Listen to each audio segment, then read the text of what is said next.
The desert wind carried whispers of Rome's pride. In the spring of 53 BC, tens of thousands of Roman soldiers, bronze glinting beneath the unforgiving Syrian sun, marched eastward under the command of Marcus Licinius Crassus. He was the richest man in Rome, the third pillar of the first triumvirate beside Pompey and Julius Caesar. But gold, it seemed, was not enough. Crassus wanted glory, the kind only victory could buy, and so, against all advice, he set his eyes upon the Parthian Empire. Rome had never fought the Parthians before. Their land stretched far beyond the Euphrates, vast, dry, and alien, a place where the sand swallowed armies and where horsemen ruled like ghosts. Crassus ignored the warnings. He ignored the signs. He believed Rome could not be defeated. The march began from Syria's ancient city of Antioch, a city of marble courtyards and bustling markets where Roman standards flapped above Greek columns. Crassus assembled 7 legions, nearly 40,000 infantry and 4,000 cavalry, an army born from Rome's might. As they crossed the Euphrates River, the waters shimmered red in the dying light. Some called it an omen, others a reflection of glory soon to come. But among the men, doubt whispered like wind through the ranks. They had heard tales of Parthian horse archers, riders who never dismounted, who loosed arrows that fell like rain, whose movements were too swift for legions to match. In the streets of Antioch, even the local guides had begged Crassus not to march east into the open desert.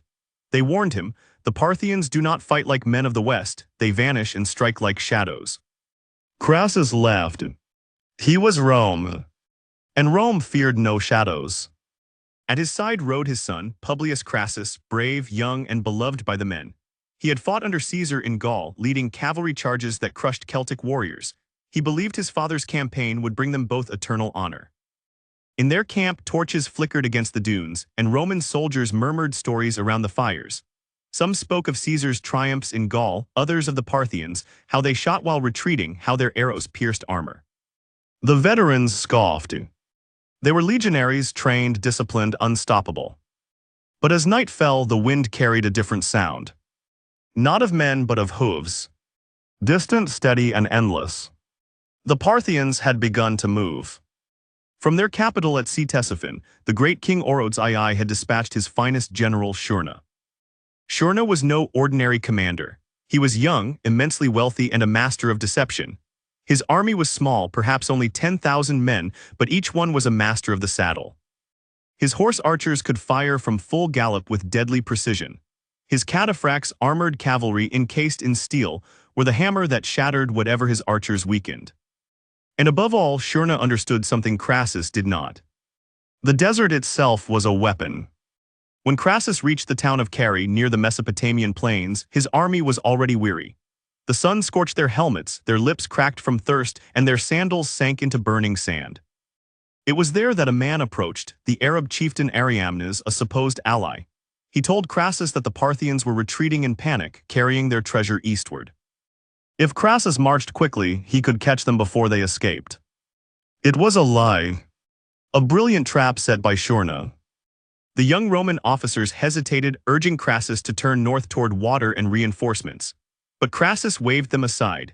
He saw only victory before him, his name carved alongside Caesar's and Pompey's in the annals of Rome. And so he led his men south, deeper into the wasteland.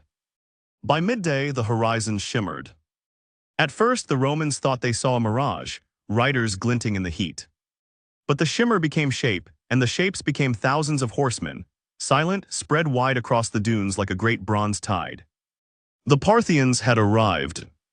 Shurna's army advanced without sound, the desert trembling beneath them. Then from the rear ranks, a thunder of drums began to roll, deep, hollow, echoing across the sands. The Romans halted, the silence was suffocating. Then came the first arrow. It hissed through the air and struck a legionary's shield. Then another's. Then 1,000. A black rain fell upon the legions. Crassus ordered his men into the classic Roman testudo, interlocking shields forming an iron shell. But the Parthian bows were powerful, their arrows piercing the gaps and finding flesh. The Romans advanced, step by grinding step, while the Parthian riders wheeled effortlessly, loosing volleys from every direction. When the Romans tried to charge, the horsemen simply retreated, firing as they withdrew, a maneuver so strange and perfect it would be remembered for centuries. The Parthian shot. Crassus's men could not reach them. They could not even see their enemies' eyes. Only dust. Only deaths. Hours passed, the sun fell. The desert floor was littered with arrows. The Romans' water was nearly gone, their courage faltering. Still, Crassus refused to retreat. He sent his son Publius forward with 5,000 men, Gauls and cavalry, to break the Parthian line. Publius rode out, sunlight flashing on his helmet. His men charged, shouting the name of Rome. The Parthians seemed to flee before him. It was another illusion. As Publius pursued, he was surrounded. The archers encircled his cavalry and loosed a storm of arrows. When his men faltered, the cataphracts struck, massive armored riders crashing into them like iron beasts. Publius fell, pierced by a spear. The Parthians severed his head and raised it high upon a spear where his father could see it across the plain. Crassus stared, frozen. The desert wind carried no sound now, only silence and the faint buzz of flies. The desert was silent. The Roman camp had fallen into despair. As the sun bled into the horizon, Marcus Crassus looked upon the barren field where his son had vanished. In the distance, the Parthians displayed Publius's severed head upon a pike. The wind carried it high for all to see. The once mighty legions of Rome stood still, terrified, broken, and leaderless. The men looked to their general, but Crassus's eyes were hollow. The Parthians did not attack that night. They didn't need to. Their silence was a weapon far greater than any sword. At dawn, the drums began again. Deep, rhythmic, endless. Shurna had surrounded the Romans in a vast semicircle. His horse archers formed shimmering waves, galloping in perfect coordination. Behind them, his cataphracts stood like statues of steel and bronze, waiting for the signal to strike. The Romans tightened their formation, forming a hollow square. The desert trembled under thousands of hooves. Then once more the black rain began. Arrows hissed through the air in a steady rhythm, each one whistling death. The Roman shields thudded and splintered. Every step forward was answered by 10 steps back. The Parthians never closed in. They danced just beyond reach, firing, retreating, returning, while fresh camels brought them endless supplies of arrows. The legions began to crumble under the sheer weight of exhaustion. Crassus called his officers to council. Among them were Cassius Longinus and Octavius, veterans of Roman wars. Cassius argued that they must break for the nearby town of Carrhae, only a few miles north. There, they could find water and walls to defend themselves. Crassus hesitated, his mind torn between pride and survival. But when he looked upon the mangled corpses of his son's cavalry, pride no longer had a voice. He gave the order to Carrhae. As the sun set, the Romans began their retreat. The sand glowed red in the dying light. Their ranks were scattered, wounded men limping beside the columns, the moans of the dying carried on the wind. Behind them, the Parthians followed like wolves, never attacking fully, never letting them rest. Their arrows found the slow and the wounded, and every pause became a death sentence. By nightfall, the Roman army had become a column of shadows, stumbling through the desert under a moon as pale as bone. Some men threw away their shields, others prayed to gods that did not answer. And in the darkness, the desert itself seemed alive, moving, whispering, waiting. By midnight, they reached Carrhae, its ruined walls barely standing, the remnants of an old Mesopotamian fortress from centuries past. The legions stumbled inside, collapsed, and drank the brackish water. But there was no safety here. Shurna encircled the town, cutting off every escape route. The Romans were trapped. For 2 days the Parthians waited, harassing the walls with arrows. Crassus refused to leave his tent. His officers pleaded with him to negotiate. Finally, on the 3rd day, Shurna sent an envoy, a tall man clad in silk and gold, his tone calm and mocking. "Your general is tired," he said. "Our king wishes to end this without further blood. Come, let us talk." Crassus hesitated. He feared treachery, but his men were near revolt. Octavius urged him to accept. The army could not hold another day. And so, under a pale dawn, Crassus rode out with a handful of officers to meet Shurna. The meeting took place in a barren plain between the armies. Shurna, dressed in ornate armor, dismounted and greeted Crassus with false courtesy. Through a translator, he promised peace if the Romans agreed to withdraw beyond the Euphrates. Crassus, exhausted and humiliated, nodded.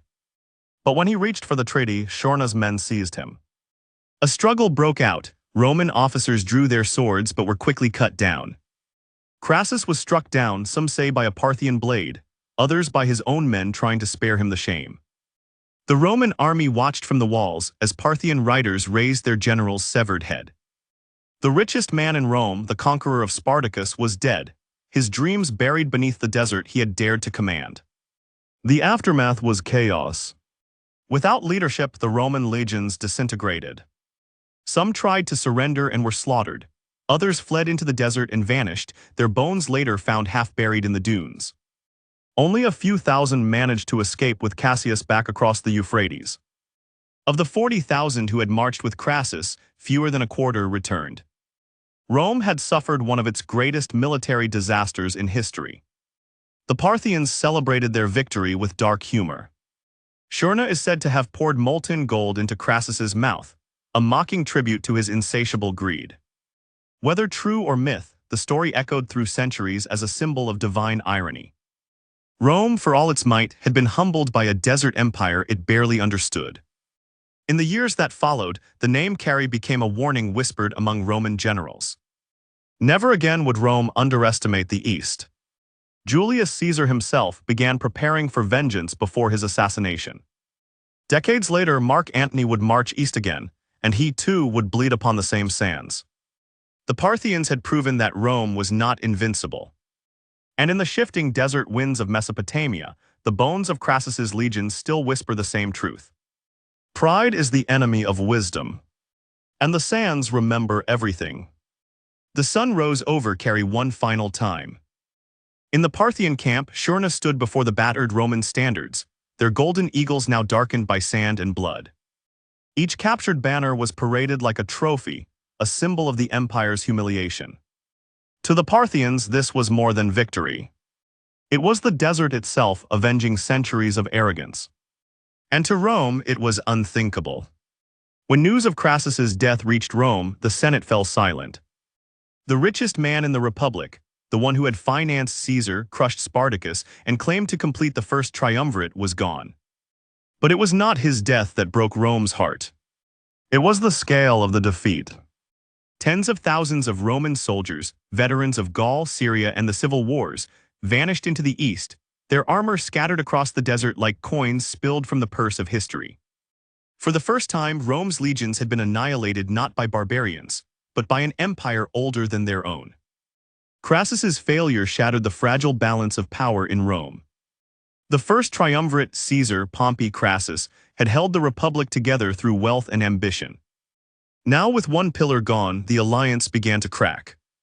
Pompey turned against Caesar. The Senate chose sides. And soon, civil war consumed the Republic itself.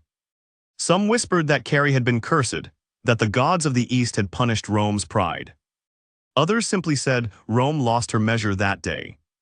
In Parthia, Smyrna's triumph was short-lived. His victory at Carrhae made him a hero among his people, but also a threat to his king. Within a year, he was executed, silenced by the same politics that had doomed Crassus. Two men from opposite worlds consumed by the same flame, ambition. The sands remembered both. Of the survivors, legends grew. Some Romans, captured alive, were said to have been marched deep into the east, into Bactria, and even as far as China. Ancient Chinese records mention men who fought in square formations, with shields of iron and discipline beyond reckoning. Were they the lost legions of Carrhae? Or just another story told to ease the shame of defeat? History never answers clearly, it only whispers. The memory of Carrhae haunted Roman generals for generations. Even Caesar, before his assassination, began preparations to avenge the loss. He dreamed of marching east across the Euphrates through Babylon all the way to Parthia. But daggers in the Senate ended that dream. Years later, Mark Antony would try again. He led another vast army into the east, and once more Parthian arrows filled the sky. Rome's never learned. Carrhae was not just a battle. It was a mirror. A mirror that showed Rome her reflection, proud, powerful, but deeply human. For all her discipline and iron will, Rome's might could still be undone by pride, by ignorance, by the arrogance of believing the world could be conquered by gold and legions alone. Crassus had set out to prove that wealth could buy glory. Instead, he bought ruin. The Parthians proved that cunning and patience could outlast brute strength. And in doing so, they carved their names into the stones of history beside Rome's greatest generals. 2,000 years later, the sands of Carrhae are still silent. No cities remain, no armies march. Only the desert wind moving across the bones of empires. If you walk there at dusk, they say you can still see the shapes of men, legions marching against the setting sun, never reaching their destination. History buries bodies, but it never buries lessons. Carrhae reminds us that even the mightiest fall not in battle, but in the moment they believe they cannot.